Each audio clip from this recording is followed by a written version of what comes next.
तो वेलकम है। आज हम कवर करेंगे हरियाणा स्टैटिक जीके का पार्ट नंबर 4। इससे पहले हम हरियाणा जीके के 3 पार्ट ऑलरेडी अपलोड कर चुके हैं। अगर आप उन्हें देखना चाहें तो आप हमारे चैनल के प्लेलिस्ट में जाकर हरियाणा स्टैटिक जीके का एक स्पेशल प्लेलिस्ट है, उस पर आप क्लिक कर उन सभी वीडियो को देख सकते हैं और जितना हमने पीछे कवर करवाया है आप उसे लर्न कर सकते हैं। इसके अलावा अगर आपने अभी तक हमारे इस चैनल को सब्सक्राइब नहीं किया है तो प्लीज आप इस तरह के रेड बटन पर क्लिक कर हमारे चैनल को सब्सक्राइब कर लीजिए, ताकि जब भी हम कोई नई वीडियो अपलोड करें तो उसकी सूचना आपको मिल सके और आप उस वीडियो को देख सके और कुछ न कुछ सीख सके। इसके अलावा वो सभी स्टूडेंट जो हमारी वीडियो को डेली देखते हैं, कमेंट भी करते हैं, लाइक भी करते हैं, उनके लिए हमने एक स्पेशल ऑफर स्टार्ट किया है, जिसको हमने वीडियो के जो इससे पहले जो वीडियो अपलोड की थी उससे स्टार्ट किया था, जिसमें हम हर वीडियो के अंदर एक क्वेश्चन पूछते हैं जिसका आपको आंसर देना होता है और हर वीक हर हफ्ते के अंदर 5 लकी विनर हम चूज करेंगे और उनको हमने जो एक स्पेशली ई बुक बनाई है जो PDF फॉर्म में है, जिसमें हमने मैक्सिमम वो क्वेश्चन कवर किए जो एग्जाम में पीछे आए हैं और जिनके आगे आने की संभावना है। वो लगभग 500 के करीब क्वेश्चन है, वो उन्हें फ्री में दी जाएगी और जो क्वेश्चन पूछेंगे वो वीडियो में कहीं पर भी हम आपसे पूछ सकते हैं, इसलिए आपको वीडियो को पूरा देखना बहुत जरूरी है। अगर आप भी चाहते हो कि आपको भी वो ई बुक फ्री में मिले तो प्लीज आप इस वीडियो को देखते रहिए और जो आपसे हम क्वेश्चन पूछते हैं उसका आप आंसर कमेंट बॉक्स में कमेंट कीजिए। हर संडे को हम अलग से वीडियो बनाकर उन सभी विनर के अनाउंसमेंट कर देंगे भी इस वीडियो में किसको हमने चूज किया है, इस वीडियो का कौन सा लकी विनर है। तो चलिए स्टार्ट करते हैं आज की हरियाणा स्टेट जीके का पार्ट नंबर 4, जो कि आगे जो 13 नवंबर से एग्जाम स्टार्ट हो रहे हैं हरियाणा कलर के, उसमें आपके लिए काफी मददगार साबित होगा। तो चलिए स्टार्ट करते हैं आज की वीडियो। हरियाणा राज्य में भिवानी टेक्सटाइल मिल की स्थापना कब हुई थी? तो इसका आंसर है 1937 के अंदर। ये एक सूती कपड़ा की मिल है जो कि 1937 में स्टार्ट हुई थी। इसके अलावा भिवानी की बात की जाए तो अभी आपको पता है हरियाणा के अंदर 22 डिस्ट्रिक्ट बन चुके हैं। इससे पहले जब 21 डिस्ट्रिक्ट थे तो उस टाइम भिवानी क्षेत्रफल के हिसाब से सबसे बड़ा डिस्ट्रिक्ट था, लेकिन अब फिलहाल जो चरखी दादरी बना है उसके बाद सिरसा सबसे बड़ा डिस्ट्रिक्ट बन गया है। इसके अलावा भिवानी में कुछ पर्यटन स्थल भी है, जैसे कि रेड रॉबिन हो गया। ओके, इसके अलावा भिवानी में एक बहुत ही फेमस स्थल है जिसका नाम है मीठा थल, जो कि एक हड़प्पा सभ्यता थी। उसके बहुत सारे साक्ष्य जो हरियाणा भिवानी का मीठा थल है उससे मिले हैं, जैसे कि जो समुद्रगुप्त कालीन के सिक्के भी वहां से मिले हैं। कुषाण कालीन के जो सोने और तांबे के सिक्के थे वो भी भिवानी के मीठा थल से मिले हैं।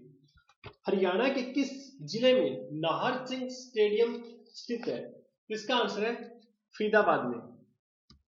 नाहर सिंह जो कि बल्लभगढ़ के थे, जो 1857 की क्रांति हुई थी, इनमें इनका बहुत बड़ा रोल था। ये हरियाणा के एक स्वतंत्रता सेनानी भी आप इनको बोल सकते हैं, जो कि बल्लभगढ़ से थे, फरीदाबाद के बल्लभगढ़ से।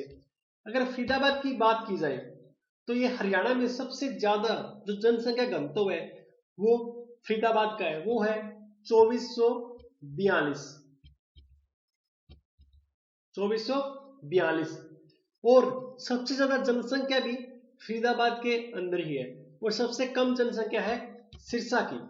सबसे कम जनसंख्या घनत्व सबसे कम जो जनसंख्या घनत्व है वो है सिरसा का 303, और जो फरीदाबाद बना था वो बना था 1979 के अंदर। हरियाणा में पहली बार राष्ट्रपति शासन कब लगाया गया? इसका आंसर है 1900।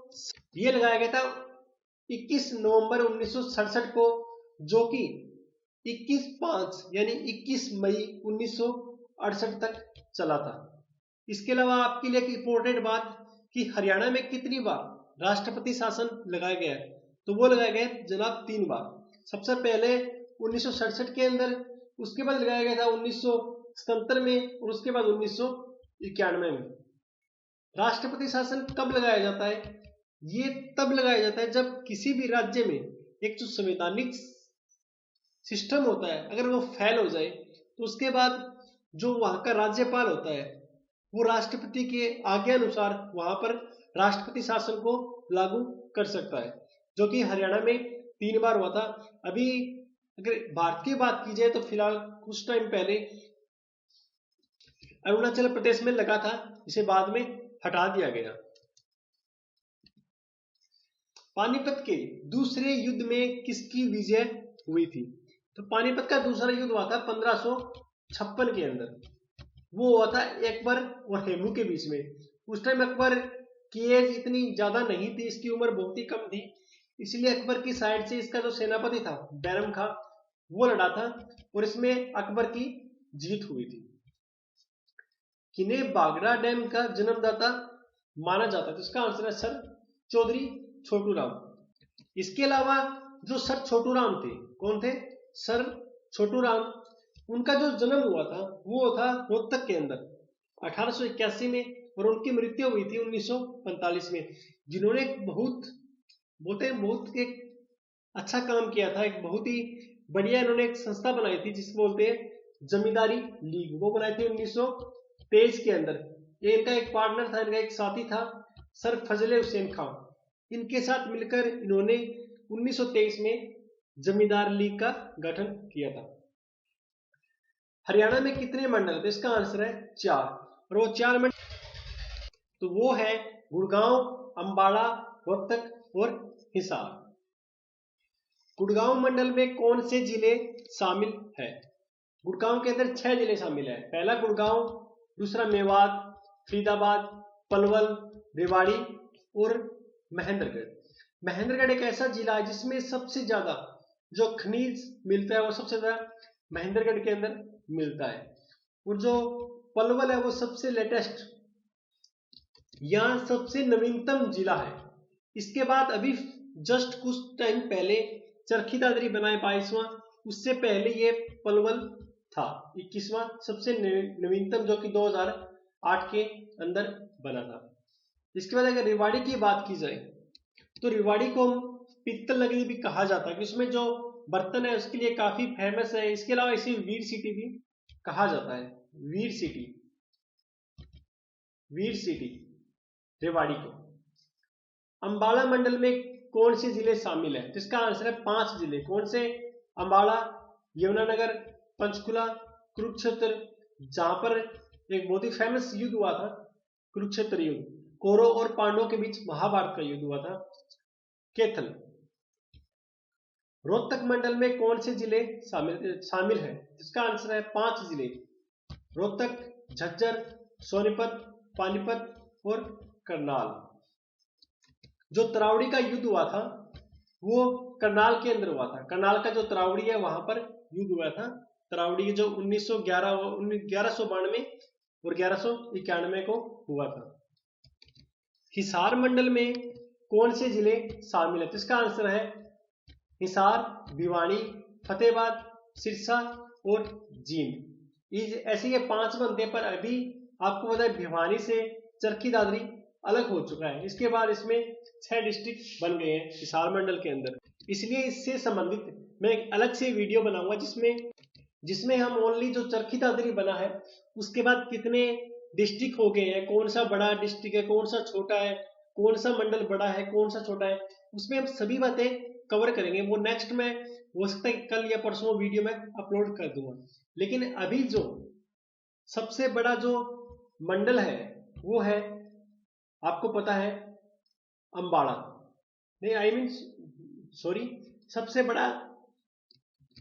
बड़ा हिसार है और सबसे छोटा है अंबाला। और सबसे कम जो ग्राम पंचायत है वो है रोहतक मंडल के अंदर। जब 1 नवंबर 1966 को हरियाणा राज्य बना तब इसमें कितने जिले शामिल थे? तो इसका आंसर है 7, अंबाला, रोहतक, महेंद्रगढ़, गुड़गांव, करनाल, हिसार और जींद। हरियाणा का 21वां जिला कौन सा और कब बना? यह आपको मैं बता चुका हूं, पलवल, जो कि 2008 में बना था। हरियाणा के किस जिले का मुख्यालय किसी अन्य शहर में स्थित है? तो इसका आंसर है महेंद्रगढ़ का नारनौल। इसके अलावा जितने भी डिस्ट्रिक्ट है जैसे सिरसा है, हिसार, भिवानी, उन सभी की जो मुख्यालय है वो जैसे सिरसा है तो सिरसा का सिरसा के अंदर ही है, भिवानी का भिवानी के अंदर ही है, लेकिन एकमात्र महेंद्रगढ़ ऐसा डिस्ट्रिक्ट है जिसका मुख्यालय नारनौल के अंदर है, जो कि अपने खुद के अंदर नहीं है। देश का राष्ट्रीय कैंसर संस्थान जहां 2035 करोड़ रुपए की लागत से बनाया जा रहा है, तो इसका आंसर है बाड़सा, झज्जर के अंदर। इसके अलावा मानेसर, गुड़गांव के अंदर भी एक राष्ट्रीय कैंसर संस्थान बनाया गया है। हरियाणा में परमाणु विद्युत केंद्र कहां बनाया गया है? तो इसका आंसर है गोरखपुर, फतेहाबाद के अंदर। फतेहाबाद जो कि हिसार डिस्ट्रिक्ट में पड़ता है। हिसार जो मंडल है उसके अंदर फतेहाबाद आता है। ओलंपिक की एकल स्पर्धा में पदक जीतने वाली पहली भारतीय महिला खिलाड़ी कौन सी थी? तो इसका आंसर है कर्णम मल्लेश्वरी, जो कि भारोत्तोलन के अंदर थी। अभी आपको पता है पीछे ओलंपिक के खेल खत्म हुए, तो आप एक्सेप्ट कर सकते हो कि अभी जो एग्जाम होने हैं उनमें करंट अफेयर के अंदर ओलंपिक से आपसे क्वेश्चन पुट हो सकते हैं। तो आपको मैं बता देता हूं कि जो ओलंपिक होते हैं वो स्टार्ट कब हुए थे? वो थे 1896 के अंदर, जो एथेंस शहर है उसमें स्टार्ट हुए थे। और ये 3 प्रकार के होते हैं। एक तो बोलते हैं समर ओलंपिक, एक विंटर ओलंपिक, एक जो पैरा ओलंपिक, जो विकलांग है उनके लिए होता है, जिसे हम जानते हैं। ये जो भी पीछे हुए थे उन्हें बोलते हैं समर ओलंपिक। अगर इंडिया के ओलंपिक में बात की जाए तो इंडिया ने आज तक सबसे ज्यादा जो गोल्ड मेडल जीते हैं वो हॉकी के अंदर जीते हैं 5 बार। जो लास्ट बार जीता था वो 1980 में मास्को में जीता था हॉकी के अंदर। अगर एक व्यक्तिगत गोल्ड की बात की जाए, व्यक्तिगत यानी कि जिसमें कोई अकेला पर्सन पार्टिसिपेट करता है, तो उसमें गोल्ड मेडल जीता था अभिनव बिंद्रा ने 2008 के अंदर, जो कि बीजिंग में हुए थे। इसके अलावा जो कर्णम मल्लेश्वरी थी, इसने ब्रॉन्ज मेडल जीता था, जो कि 2000 के अंदर सिडनी में हुआ था, जिसमें भारत को केवल एक ही मेडल मिला था। इसके बाद 2004 में हुए, उसमें जो राजवर्धन सिंह राठौड़ है उन्होंने सिल्वर जीता था। इसके बाद 2008 में हुए, उसमें भारत को 3 मेडल मिले, जिसमें अभिनव बिंद्रा को गोल्ड, इसके बाद विजेंद्र सिंह को ब्रॉन्ज, और जो सुशील कुमार है उनको भी ब्रॉन्ज। इसके बाद 2012 उसमें भारत को 6 मेडल मिले। सबसे पहले सानिया मिर्जा जो कि टेनिस की खिलाड़ी है उसको मिला था ब्रॉन्ज। उसके बाद मैरी कॉम, उसके बाद गगन नारंग, योगेश्वर दत्त, इन सभी को ब्रॉन्ज मिला था। और विजय कुमार और सुशील कुमार इनको सिल्वर मेडल मिला था। तो हो सकता है कि आपसे अभी जो एग्जाम होने उसमें आपसे ओलंपिक के बारे में पूछ सकते हैं। मैं कोशिश करूंगा कि आगे आने वाले 2 या 3 दिनों में अभी जो 2016 के ओलंपिक हुए थे उनके एक स्पेशल वीडियो बनाऊं, जिसमें हम सभी जो इंपोर्टेंट फैक्ट थे ओलंपिक से स्टार्ट से लेकर 2016 तक वो हम सब उसमें कवर करेंगे। क्षेत्रफल की दृष्टि से हरियाणा का भारत में कौन सा स्थान? तो इसका आंसर है 21वां। पहले 20वां था, लेकिन अभी जो 29 जिले जो राज्य बन गए हैं, इसके बाद भारत में हरियाणा का 21वां स्थान हो गया है। हरियाणा का लौह पुरुष कौन कहलाता है? तो इसका आंसर है चौधरी बंसीलाल हरियाणा के 3 बार सीएम भी रह चुके हैं, जो सबसे पहले 1968 में बने थे, उसके बाद 1986 में और लास्ट बार 1996 में। तो ये है आज का क्वेश्चन ऑफ द वीडियो। पुस्तक the God of small things के लेखक कौन है? आपको इसका जो बिल्कुल एग्जैक्ट आंसर आपको कमेंट करना है। जो कमेंट करेंगे उनमें हम 5 लकी विनर निकालेंगे, जिनका हम हर वीक संडे को एक स्पेशल वीडियो बनाएंगे, जिसमें हम पूरी वीक के जो विनर होंगे उनके हम अनाउंसमेंट करेंगे, और जिनको हमने जो फ्री ई बुक बनाई है वो उनके मेल पर हम पीडीएफ फाइल में सेंड कर देंगे। ओके, तो आप अगर आपको इसका आंसर पता है तो प्लीज आप कमेंट कीजिए और कोशिश कीजिए कि आप भी वो फ्री ई बुक प्राप्त कर सकें। ऑनलाइन जन शिकायत दर्ज करने वाला भारत का पहला राज्य कौन सा है? इसका आंसर है हरियाणा, जिसने 2010 में स्टार्ट किया था, जिसे आज हम सीएम विंडो के नाम से भी जानते हैं। इसमें कोई भी पर्सन अगर उसे लगता है कि कुछ गलत हो रहा है या कुछ शिकायत है किसी भी चीज से, तो वो ऑनलाइन अपनी जो शिकायत है वो दर्ज करवा सकता है। एकमात्र हरियाणा पहला राज्य है जिसने स्टार्ट की है 2010 में। चौधरी देवीलाल विश्वविद्यालय, जिसे CDLU भी बोला जाता है, हरियाणा के किस जिले में स्थापित किया गया? तो इसका आंसर है सिरसा में, और यह बनाया गया था 2003 के अंदर। और इस CDLU का जो VC है, वाइस चांसलर, उसका नाम है RS शर्मा। हरियाणा के दक्षिण क्षेत्र में स्थित पहाड़ियां निम्न में से किसका हिस्सा है? जिसका आंसर है अरावली। मान लीजिए ये हरियाणा है, इस साइड उत्तर और इस साइड यहाँ पर दक्षिण है। यहाँ पर जो एरिया है वो जो राजस्थान की एक अरावली पहाड़ी है वो यहाँ पर टच करती है, इसलिए एक पथरीला मैदान है जिसमें गुड़गांव, मेवात आदि क्षेत्र आते हैं। हरियाणा राज्य का गठन संविधान के किस संशोधन द्वारा हुआ था? तो इसका आंसर है 17वें। ये काफी इंपॉर्टेंट क्वेश्चन है। हरियाणा भारत के कौन से राज्य के रूप में अस्तित्व में आया? तो हरियाणा भारत के 17वें राज्य में आया अस्तित्व में, जो कि 1 नवंबर 1966 को भारत का 17वां राज्य बना था। हरियाणा राज्य का वन क्षेत्र कितना है? इसका आंसर है 1559 वर्ग किलोमीटर।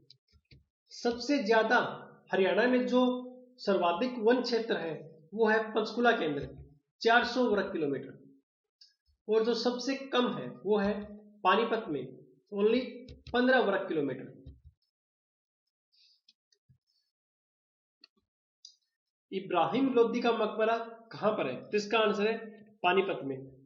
जो पानीपत का प्रथम युद्ध हुआ था 1526 में, उसमें बाबर ने लोदी को हरा दिया था। इसके बाद इसकी पानीपत के अंदर इसका जो क्या बोलते हैं हम मकबरा बना दिया था, या कब्र बोलते हैं।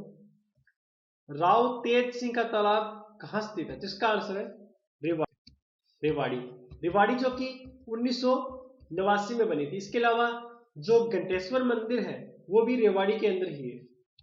इसके अलावा जो रेवाड़ी में एक लाल मस्जिद भी है जो कि अकबर के टाइम में बनाई गई। इसके अलावा जो बागवाला तालाब हो गया, या राव तेज सिंह तालाब जो कि 1815 में बना था। इसके अलावा हनुमान मंदिर भी रेवाड़ी में है। रेवाड़ी अपने एक विशेष उद्योग जिसे हम बर्तन उद्योग बोलते हैं, तांबा और पीतल, उसके लिए भी काफी फेमस है। इसके अलावा जो हैंडलूम होता है, या इसके अलावा जो कालीन उद्योग, उसके लिए भी ये काफी प्रसिद्ध है। पानीपत, हम पानीपत की बात कर रहे हैं। पानीपत को बुनकरों का शहर भी बोला जाता है, यानी पानीपत को के अंदर हैंडलूम और कालीन सबसे ज्यादा फेमस है। इसके अलावा एक बहुत ही विशेष खनिज बोल सकते हैं आप, सोरा, गंधक, वो भी पानीपत के अंदर मिलता है। कहां पर? पानीपत में। स्वतंत्रता सेनानी लाला लाजपत राय ने हरियाणा राज्य के किस स्थान को अपना राजनीतिक और सामाजिक कार्य क्षेत्र बनाया था? तो इसका आंसर है हिसार। महाभारत की रचना महर्षि वेदव्यास ने की थी, वो हरियाणा में किस स्थान पर की थी, किस नगर में की थी? तो इसका आंसर है कुरुक्षेत्र, जहां पर कौरव और पांडवों के बीच महाभारत का युद्ध भी हुआ था।